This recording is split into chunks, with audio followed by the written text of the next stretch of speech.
सुखेंदु, आपका transformational coach and मैं beyond placebo transformational coaching channel पे आपका स्वागत करता हूं। इस वीडियो में हम क्रिस्टल हीलिंग के बारे में बात करेंगे। क्रिस्टल्स के ऊपर एक बुक मैंने लिखा था 2018 में, जब बियॉन्ड प्लेसिबो के सेमिनार शुरू हुए थे, लोगों से इंटरेक्शन शुरू हुआ था, तो कुछ रिक्वेस्ट आए थे कि क्रिस्टल्स पे भी इस टाइप का कुछ वर्क किया जाए। एंड तब आइडिया इनिशिएट हुआ, 4-5 साल लगा, लेकिन एक क्रिस्टल्स का बुक को बनाया।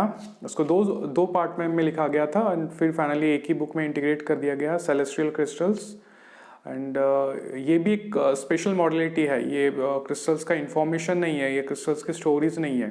ये एक इस तरह का मॉडलिटी है, जैसे हीलिंग कोड्स को हमने बनाया है, वैसे सेलेस्टियल क्रिस्टल्स का एक मॉडलिटी है जो इस बुक में अट्यूनमेंट अवेलेबल है। आप इसको पढ़ते हुए आपका अट्यूनमेंट हो जाएगा। एंड अब उसके बाद किसी भी नॉन हीलिंग क्रिस्टल का एनर्जी जितना आपको रिक्वायर्ड है, जितना ट्यून लेवल है, जितना फ्रिक्वेंसी को नीड होगा, उतना आप एक्सेस कर सकते हैं। आप वाया मेडिटेशन या सिंपल आपका कॉन्शियस एफर्ट या इंटेंशन से हो जाएगा वो। तो ये खासियत है सेलेस्टियल क्रिस्टल्स का। इसके और टाइप की मॉडलिटी वर्ल्ड वाइड अवेलेबल है। क्रिस्टल रेकी या इथेरियल क्रिस्टल्स के मॉडलिटीज ऑलरेडी नोन है। सेलेस्टियल क्रिस्टल को इस तरह से बनाया गया था कि इसके फर्स्ट स्टेज में आपको क्रिस्टल्स अट्यूनमेंट, जो हमने काफ़ी सारे क्रिस्टल्स कलेक्ट किए थे, कम से कम 17,000 1 लाख के क्रिस्टल्स मैंने परचेस किए होंगे। एंड इंडिया से वर्ल्ड वाइड काफ़ी सारे बहुत रेयर, बहुत पावरफुल क्रिस्टल्स को कलेक्ट किए थे। उनका एनर्जीज कलेक्ट करते करते फर्स्ट लेवल का अट्यूनमेंट बनाया। उसके बाद एक इन्फिनिटियम लेवल पे उसको एक्सपांड किया गया था, क्योंकि जब हम लोग celestial resonance and ascension codes लिख रहे थे, तब हम लोग को रियलाइज हुआ कि जो लिमिटेशंस है वो माइंड का है। हमारा नीड है इस चीज़ को इस तरह एक पर्टिकुलर वे में एक्सपीरियंस करने का, हम उसको काफ़ी लेवल तक एक्सपांड कर सकते हैं। तो जब इन्फिनिटियम क्रिस्टल्स लेवल पे तक उसको एक्सपांड किया गया, तो हुआ ये कि जो एनर्जी लेवल्स एक्सेसिबल थे हीलर्स के पास या जो प्रैक्टिशनर है, वो इनफाइनाइट लेवल चला गया। आप किसी भी लेवल तक उसको एक्सेस कर सकते हो। उसके बाद एक और लिमिटेशंस हमने एक्सपीरियंस किया कि एनर्जी एक्सपीरियंस तो हो रहा है, हर तरह का क्रिस्टल एनर्जी एक्सेस हो रहा है, एक्सपीरियंस हो रहा है। आपको उसको ट्यून अप कर सकते हो, ट्रांसफर कर सकते हो, किसी और को भी एक्सपीरियंस करा सकते हो।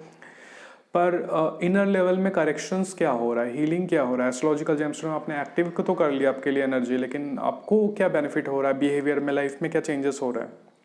तो वो लेवल पे हमने एक रियलाइजेशन हुआ कि जेमस्टोन्स क्रिस्टल्स डायरेक्टली किसी का बिहेवियर, माइंडसेट या लाइफ में चेंजेस नहीं क्रिएट कर सकते। कॉन्शियस लेवल पे थोड़ा बहुत सपोर्ट मिलता है, एक बेसिक सपोर्ट आपको मिलेगा क्रिस्टल एनर्जीज से, लेकिन जो करेक्शन होता है उसके लिए आपको कोर लेवल पे खुद वर्क करना पड़ता है। तो हमने इसको फर्दर डेवलप किया इन्फिनिटियम के बाद, उसको ना एक बिहेवियरल मॉडलिटी के तरह डेवलप किया, जिसको फिर हमने नेम दिया सेलेस्टियल क्रिस्टल्स की। इस तरह से आप उसको जब आप प्रैक्टिस करोगे, जो मेटा डेटा मॉडल है हम लोगों के कोचिंग फ्रेमवर्क का, उसको अप्लाई करके इस तरह से डेवलप हुआ है कि जब प्रैक्टिस करोगे या इसको अप्लाई करोगे, आपका जो कोर इमोशनल बिहेवियरल नीड है उसके डायमेंशंस तक ये एनर्जी रीच करता है एंड वहाँ पे कोर करेक्शन होता है। तो इसलिए ये क्रिस्टल एनर्जी मॉडलिटी है, बहुत डीप लेवल पे काम करना शुरू कर दिया, क्योंकि हमने उसको अपग्रेड किया फ्रेमवर्क में, काफ़ी बार अपग्रेड किया, काफ़ी बार टेस्ट किया।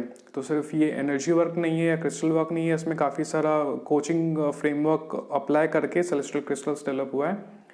किसी भी तरह का बिहेवियर, ट्रॉमा, इमोशनल इश्यूज या एनर्जी इश्यूज को आप इस मॉडलिटी से करेक्ट कर सकते हैं।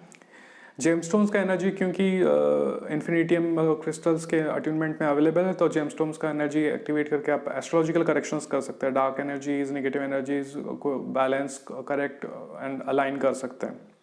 तो इस तरह से ये 4-5 साल का वर्क एक बुक में अवेलेबल हुआ है। अब अभी तक लोगों को शायद कंसेप्ट समझ में नहीं आया, क्योंकि इस बुक के ऊपर कोई रिव्यू या कोई ज़्यादा कंटेंट अवेलेबल नहीं हुआ, क्योंकि मैं मेन बुक सीरीज़ में बिजी था। 4th बुक बस लॉन्च होने वाला है, तो मैं सोचा कि अब इस बुक पे भी बात करते हैं, लोगों को इसका भी नॉलेज है। सेलेस्टियल क्रिस्टल्स पे भी कोर्स आने वाला है, इसका डिटेल्स भी आपको डिस्क्रिप्शन में मिल जाएगा। एंड आपको अगर ये बुक पढ़ने में इंटरेस्ट है, तो ये बुक आपको हमारे वेबसाइट से इसका PDF वर्जन फ्री में अवेलेबल मिल सकता है। एंड किसी भी ई बुक या प्रिंट बुक प्लेटफॉर्म पे आपको अवेलेबल मिल जाएगा, आप वहाँ से भी परचेस कर सकते हैं। एंड आपको अगर ये वीडियो अच्छा लगा है तो सब्सक्राइब कीजिए, हमारे साथ बने रहिए एंड इस कोचिंग के साथ अपना भी inner transformation and inner healing journey start कीजिए। तो फिर किसी वीडियो में मिलते हैं, फिर न्यू टॉपिक्स पे बात करेंगे एंड इसके बाद हम थोड़ा और कोर कोचिंग के ऊपर बात करना शुरू करेंगे, क्योंकि बुक सीरीज़ का कंसेप्ट तो ऑलरेडी आ चुका है। इसके बाद हम लोग कोचिंग प्रोग्राम की तरफ शिफ्ट करेंगे धीरे धीरे। तो हमारे साथ बने रहिए, फिर मिलेंगे, बाय बाय।